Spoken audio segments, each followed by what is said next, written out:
와,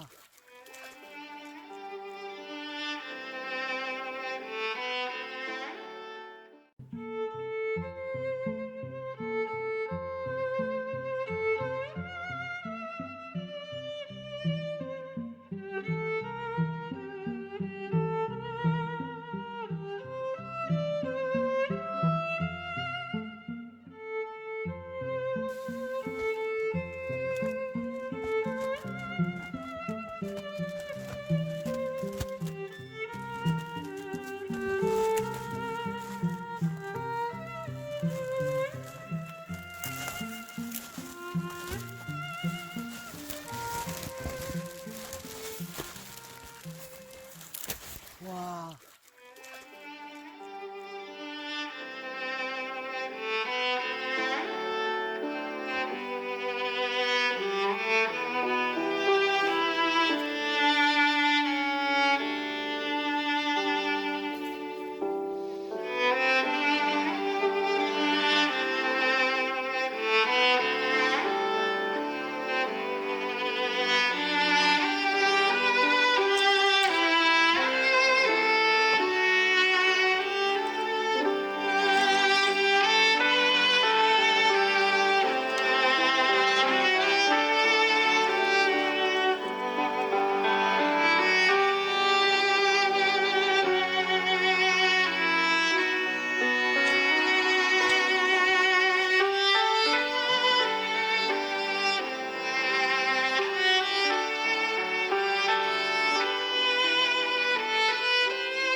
네, 안녕하세요. 도공입니다.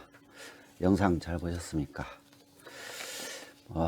방생 도공 스님으로 채널 명칭이 돼 있어서만이 방생 영상을 앞에 두지는 않습니다. 우리가 생활을 하면서 숨을 쉬고 밥을 먹고 살듯이 자비 실천을 하는 모습을 보여드리고 싶어서 영상 앞에 방생 영상을 이렇게 넣고 있습니다.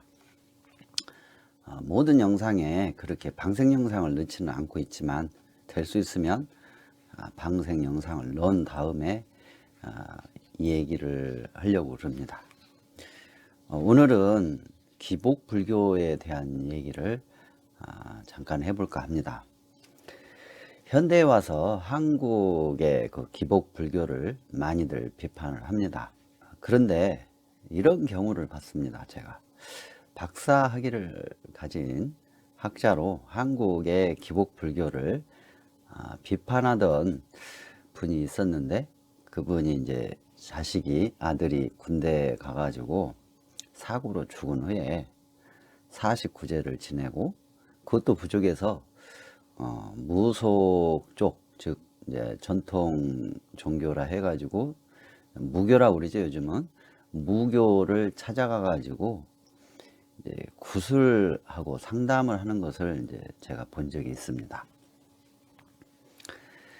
그리고 제가 이제 알고 있는 대부분의 이 시골에 나이 드신 어른들은 불교 경전은 관심이 없으십니다. 오직 법당에 이제 부처님께 절을 하고 기도하면서 내 남편, 내 아내, 또 내 자식 잘 되라고 좋은 대학 가라, 또 좋은 곳에 취업이 되기를 바라고, 또 결혼을 해달라, 또 군대 간 아들 무사히 제대하게 해주세요 하면서 이제 대부분 이제 본인의 가족들을 위해서 본인의 가족들이 잘 되게 해달라고 빕니다. 이런 분들께 내 가족이 잘 되는 법이 부처님 말씀이 있는 경전에 다 나와 있다고 말해 드린다면 경전을 볼까요? 경전 안 봅니다. 한글도 모르신 분들이 대부분이고 또 한문으로 되어 있는 경전을 볼 수가 있었을까요? 특히나 옛날에는 하루 종일 한 달 내내 농가 밭에 가서 죽도록 이제 일을 한 다음에 내 가족 잘 되게 해달라고 절에 온 분들에게 잘 이해도 안 되는 경전을 보게 한다고 해서 과연 그분들이 봤을까? 절대 안 봅니다. 보다가 주무십니다. 또한 잘 이해도 안 되고, 저도 한때는 그러한 한국의 기복 불교를 비판하던 사람 중에 한 사람이었습니다. 그렇다고 지금은 기복 불교를 추종하지는 않습니다. 단지 지금은 기복 불교를 충분히 이해하고 또 우리나라 서민들과 역사 속에서 그래도 큰 역할과 충분한 기여를 했었고 지금도 그러한 부분이 있다라는 것이죠. 누구나 다 알고 있듯이 우리나라는 6.25라는 전쟁을 겪었습니다. 6.25 전쟁은 참으로 이상한 전쟁이었죠. 북한군이 짧은 시간에 낙동강 전선까지 점령해 버렸기 때문에 이 남한의 일반 사람들은 크게 관심을 두지 않고 그냥 내려가면서 전선에만 치중을 하면서 점령을 해 갔던 그런 초기의 6.25 전쟁이었습니다. 그러다가 이제 점령을 한 곳을 장악하기 위해서 사용했던 방법이 빨치산 정책이었죠. 같은 동네에서 천대를 받고 살던 가난한 사람이나 머슴들을 중심으로 해서 안장을 채워준 다음 전쟁 중에 막강한 동네 권력을 줬던 것입니다. 천대받고 소처럼 일을 하던 사람이 갑자기 자기 마음대로 할 수 있는 총칼의 권력을 갖게 되니까 그동안 자기를 천대하고 소처럼 일만 시켰던 부자들을 죽이기 시작을 했고, 나중에는 어릴 적 같이 옷 벗고 수영도 하고 같이 놀면서 자랐던 친구들까지, 심지어 동네 누나 또 동네 친구 부모들까지 죽였던 일들이 비일비재했던 전쟁이 바로 6.25 전쟁이었습니다.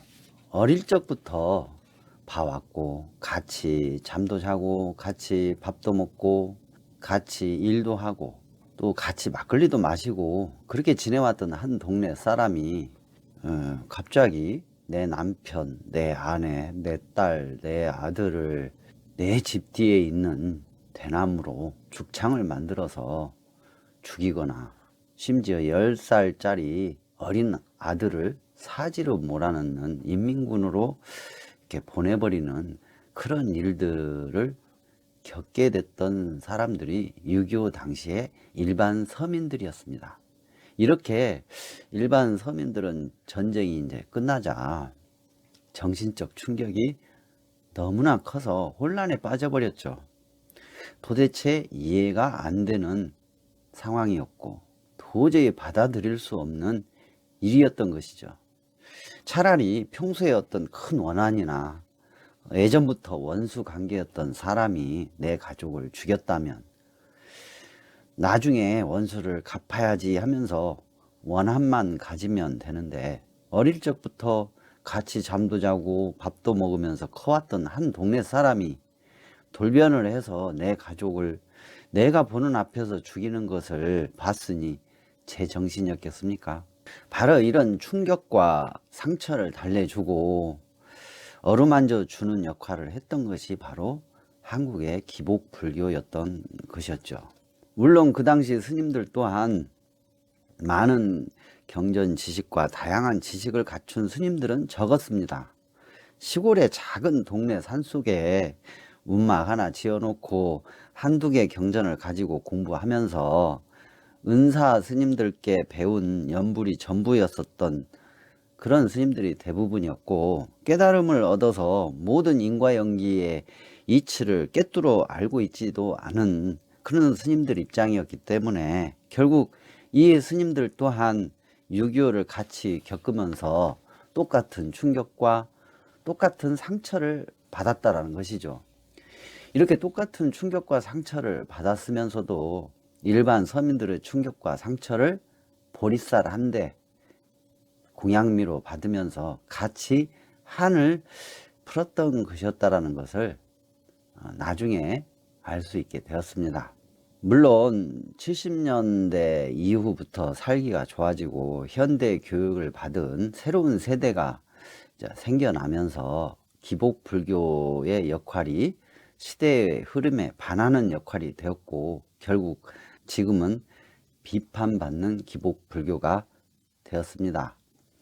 하지만 같이 살던 한 동네 사람에게 내 가족이 죽임을 당했던 것을 목격을 하고 글도 모르던 많은 서민들이 그래도 정신을 가다듬고 살아남아서 지금의 우리를 만들어주게 한 것은 똑같은 상처를 안고 있으면서도 그들에게 어쨌거나 마음의 상처를 치료해 줬던 그 당시의 스님들, 서민 스님이죠. 시골의 동네에 있는 그 작은 암자, 작은 운막의 스님들, 어떻게 보면은 큰 기여를 하지 않았을까 생각을 합니다. 그래서 이러한 스님들의 모든 면에서 비판을 과연 할 수가 있느냐, 그런 생각이 듭니다. 지금도 마찬가지가 아닐까 합니다. 내 남편, 내 자식이 갑자기 어떤 재난이나 사고로 비명 행사를 했는데 인과법을 얘기를 하고 무아를 얘기를 하고 무상을 얘기를 하고 오온을 얘기를 하고 이목고를 얘기를 과연 할 수가 있느냐는 얘기죠. 제가 있는 곳은 시골입니다.